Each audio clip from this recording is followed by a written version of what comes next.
Street. Dito lang po yan sa Camuning, Quezon City. Kanina madaling araw at para sa report, nakatutok doon ngayon si Haji Rieta. Haji?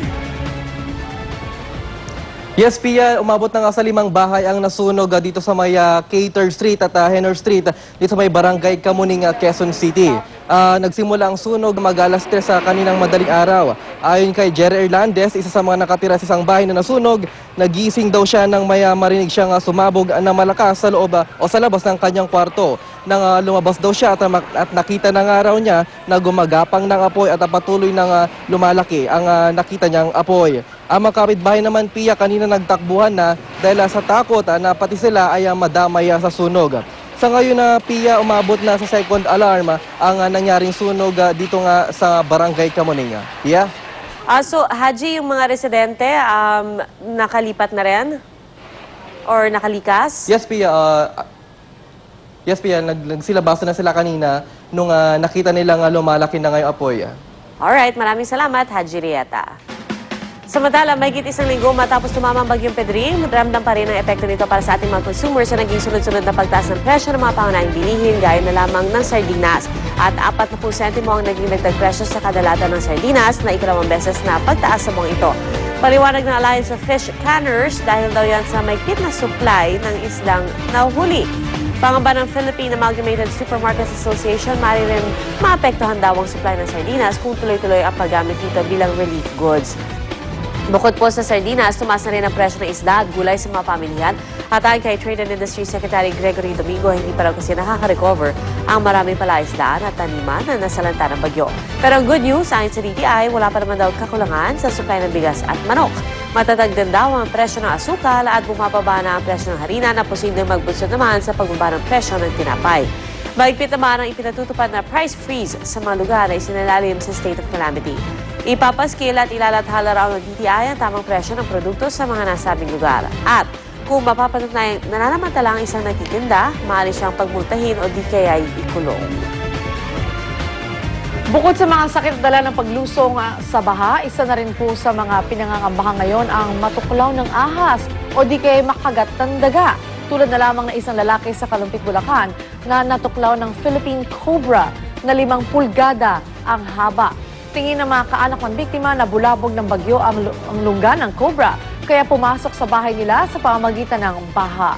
Naitakbo pa sa San Lazaro Hospital sa Maynila si Ernesto at nabigyan pa ng anti-venom o pangontra-lason. Pero matindi na raw noon ang pagkalat ng kamandag ng ahas. Kaya binawian din ang buhay si Ernesto noong madaling araw ng Lunes. Agad na rin daw napatay ang cobra na kumagat sa lalaki.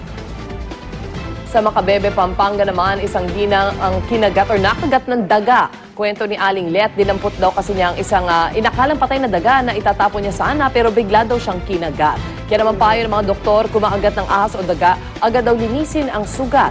Pagkatapos ay paduguin tsaka talian bago pumunta sa pinakamalapit na ospital para maturukan ng anti-venom at anti-tetanus. So yun ang bagong modus operandi ng mga daga ngayon. Kunwari patay sila, no? So mag-ingat kayo sa mga yan. Magkukuha rin. Oo. Kasi on the way to the cheese siya eh. Oo, Nakita siya parang nagpatay-patayan siya sa bahay ng daga. Grabe. Pero I wonder if most rural hospitals would have anti-venom. Oo nga eh. Diba? Usually, Sana ngayon mag-stock up sila, di ba? Dahil sana magpadala ang DOH. Pero di ba, pwede ba yun? Yung sisip-sipin mo rin siya? Hindi, Wag no? daw. Hindi, di ba? Wag daw sabi ni Ate Cors. kumain mo yun, no? Dati kasi yung ginagawa nila Oo, pagkakasalas. right. Pero parang lumang ano na yun eh. Lumang... Tsaka din, basta Oo. iduduran-duduran kasi baka nandun din yung Oo, venom sa oo, bahay pumasok nung din siya. I just wonder though, how kasi kung fast may dapat, cavity. from the time na kinagat ka hanggang sa ospital, how fast dapat yung ano mo? Oo. Kasi Oo, baka depende naman sa meron pa amin, silang ano. anti-time sa bahay, di ba? Oo. Depende sa ahas din siguro or dun sa... yung daga siguro pantay-pantay pero depende dun sa ahas. Good luck. At hinit panahon naman po tayo mga kapuso, base ito sa pinakabagong weather bulletin ng Pag-asa ngayong alas 5 ng umaga, namata ng isang low pressure area 420 kilometro sa silangan ng Visayas at nakapaloob ito sa isang Intertropical Convergence Zone o ITCZ. Dahil dyan makakaranas ng maulap na papawirin na may kalat-kalat na pagulan ng Bicol Region, Visayas at Mindanao na maaaring magdulot ng flash flood at landslide. Ang ibang bahagi ng bansa gaya ng Metro Manila, makakaasa tayo sa partly cloudy weather na may pulupulong pag-ulan. Kaya para sa iba pang maaasahan natin sa weekend weather, makakapanayam natin si Manny Mendoza, weather forecaster ng Pag-asa. Good morning, Manny! Hello, Ma'am Lynn. Good morning sa iyo at sa unang hirit crew.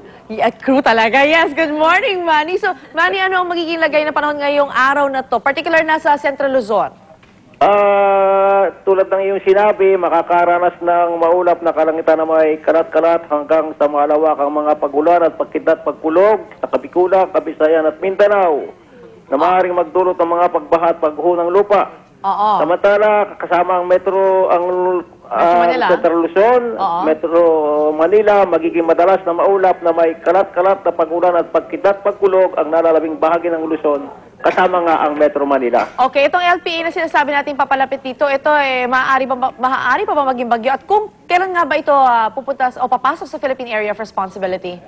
Actually, Ma'am Lynn, matagal na itong sana pumasok sa Philippine Area of Responsibility o sa kalupaan ng bansang Pilipinas. Kaya lang, medyo erratic ang kanyang movement. Okay. And then, posible nga itong pumasok sa kalupaan ng Pilipinas within this week. At maliit lang ang kanyang chance na mabuo bilang isang tropical depression. So hindi natin dapat to katakutan. So itong weather natin so Saturday and Sunday magiging okay. Medyo may konting pagulan lang? Kung ang pag-uusapan ay sa yung mga lugar na apektado ng Intertropical Convergence Zone, patuloy pa rin makakaranas tayo ng mga pagulan at pagkidlat pagkulog sa Southern Luzon, Visayas at Mindanao. Okay. Kaya lang sa parting ng Metro Manila at sa Hilagang Luzon, Central Luzon, magkakaroon pa rin tayo ng pulo-pulong pag-ulan o pagkidlat pagkulog. Okay. So in other words, kailangan madala pa rin ng payong mula ngayon hanggang linggo pa rin, di ba? Yes, ma'am. Alright, maraming salamat, Manny Mendoza, weather forecaster ng Pag-asa.